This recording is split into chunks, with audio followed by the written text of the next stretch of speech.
அடுத்ததாக இன்றைய தினம் வெளியாகிய சிங்கள பத்திரிகைகளின் பிரதான தலைப்புச் செய்திகளை பார்க்கலாம்.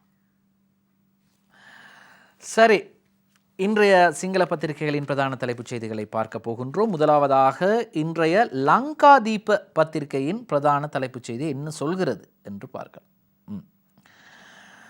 மாபேங்குவே அதிபதிகேன் பென்ஷன் கேன்சல், மத்திய வங்கி ஆளுநரது ஓய்வூதியம் நிறுத்தப்பட்டிருக்கிறது, கேன்சல் செய்யப்பட்டிருக்கிறது.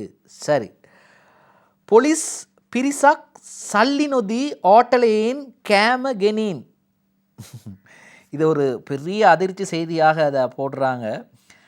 அதாவது ஒரு போலீஸ் குழு ஒன்று பணம் கொடுக்காமல் ஒரு உணவகத்தில் சாப்பாடை வாங்கி போயிருக்கிறாங்க. சரி, மியகோஸ் மாச துணை பங்களாව ආපසු දී නෑ, සම්බන්ධන්ගේ නිල නිවසට කැබිනට් තීන්දුවක් අරස් වෙලා. உயிரிழந்து 3 மாதங்களாகின்றது அல்லது மரணமடைந்து 3 மாதங்களாகின்றது. இதுவரை அவர் வசித்த சொகுசு பங்களாவை இன்னும் கையளிக்கவில்லையாம். அவரது உத்தியோகபூர்வ வீடு தொடர்பாக அமைச்சரவை முடிவு தடையாக இருக்கிறதாம். முன்னாள் எதிர்க்கட்சி தலைவராக இருந்தார். அப்பொழுது ஒரு அமைச்சரவை முடிவின் மூலமாக அவருக்கு கொழும்பு 7 ஒரு வீடு வழங்கப்பட்டது. இப்பொழுது அதை பெறுவதிலே சிக்கல் ஏற்பட்டிருக்கிறது. இன்றைய அருண பத்திரிகையின் பிரதான தலைப்பு செய்திகளை பார்க்கலாம். අරුණ පත්‍රිකේ நாம் எடுத்துக்கொண்டோம். වතුරු බෝතලයෙන් 100% லாபයක් අතරමැදියන්ට. ஒரு தண்ணீர் போத்தலில் கிட்டத்தட்ட 100க்கும் அதிகமான லாபம் கிடைக்கின்றதாம் இடைத்தரகர்களுக்கு. ஒரே ஒரு தண்ணி போத்தலில் 150% அதிகமான லாபம் கிடைக்கின்றதாம் இடைத்தரகர்களுக்கு. சரி பாருங்க, 10 ரூபாய்க்கு 20 ரூபாய்க்கு வாங்குகிற தண்ணி போத்தலை 80 ரூபாய்க்கு விற்கிறாங்க. சரி, அடுத்ததாக இன்றைய அத பத்திரிகையிலே பார்ப்போம். உகண்டா நாட்டிலே நாமல் ராஜபக்சவுக்கு சொத்து இருப்பதாக கூறினார்கள். இப்பொழுது நாமல் ராஜபக்ச கேட்கிறார், அப்பி உகண்டாவே செங்கவூபவ කියන ඩොලර් தொகைය දැන් ගෙන්නන්න. ඉටපු පාර්ලිමේන්තු මන්ත්‍රී நாமல்கேன் ஜனபதி அனுரட்டா அபியோகியாக் சவால் விடுக்கிறார். உகண்டாவில் நாங்கள் பதுக்கி வைத்திருந்ததாக நீங்கள் கூறிய டாலர்களை இலங்கைக்கு கொண்டு வாங்க ஜனாதிபதியே என்று கேட்கின்றார் நாமல் ராஜபக்ச. ரோஷான் சன்னசா மிலான் திலித்த எக்வை, அதாவது திலித் ஜெயவீர அணியிலே ரோஷான் ரணசிங் சன்ன ஜெயசுமன ஆகியோர் சேர்ந்து கொண்டார்கள் என்ற செய்தி வெளியாக இருக்கின்றது. மாமத்திவர்ணே ஜாப்பேன் கேஸ் சிலிண்டரேட், அதாவது பொது தேர்தலில் ஐக்கிய தேசிய கட்சி கேஸ் சிலிண்டர் சின்னத்திலே போட்டியிட போகின்றது.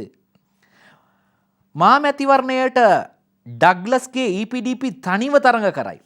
எதிர்வரும் தேர்தலில் இபிடிபி டக்ளஸ் தேவானந்தா தலைமையிலான அணி தனியாக போட்டியிட போகின்றது. யாரோடு சேர்ந்தில்லை, நாங்கள் தனியாக போகிறோம் என்று சொல்லியிருக்கிறாங்க. அடுத்ததாக இன்றைய திவைன பத்திரிகையின் பிரதான தலைப்புச் செய்தியை பார்க்கலாம்.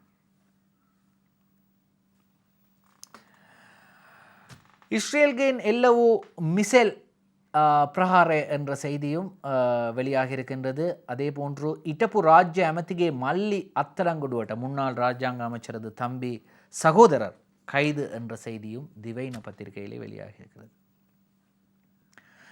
அடுத்ததாக இன்றைய தினமின பத்திரிகையின் பிரதான தலைப்புச் செய்தியை பார்க்கலாம். அரக்கு சமாகமே கோட்டி 1800ක பொலு තියලා, மதுபான உற்பத்தி நிறுவனங்களின் வரி நிலுவை 1800 கோடி ரூபாய் நவம்பர் 30க்கு முன்னர் செலுத்துமாறு அறிவுறுத்து. அந்த செய்தி தான் வந்திருக்கின்றது. 1800 கோடியாம்.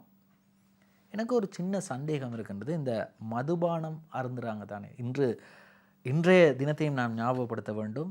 சர்வதேச மதுபான ஒழிப்பு தினமாகும்.